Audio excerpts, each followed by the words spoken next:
A big ITAA welcome to Paul Hackett of the ITAA. He's literally just come out of Dáil Éireann where he was talking on behalf of the travel industry with Oireachtas Ireland. Paul, we were live streaming for half one on our website itatn.ie. How do you feel things went in there again today? I think the Joint Oireachtas Committee on Transport have been really receptive to the travel industry. This is our third time in front of them. We've met them in October, February and now in May. And they have been really, really positive. They get the travel industry. They understand the challenges we're facing. And I think they were very receptive. They're very clued into what needs to happen around the digital green certificates, very clued into what needs to happen in the industry, and they want the industry reopened.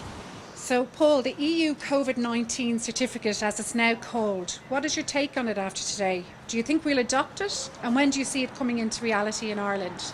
So the digital green certificates, or the EU COVID-19 certificates, will be law in June in the EU. We have 6 to 8 weeks from then to adopt it. This is not kind of a pick and mix thing that the Irish government can opt in or out of. It's an absolute regulation and they have to adopt it. So this is our passport to travel.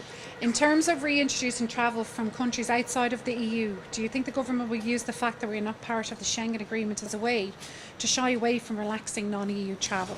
With regard to the Schengen piece, I'm hoping that our connections with the UK and the USA are going to force the Department of Foreign Affairs and the Irish government into a scenario whereby they recognise that two key markets are being locked out when we just have an agreement with the EU. So to include the UK and the USA is an absolute in terms of not only leisure but also corporate travel.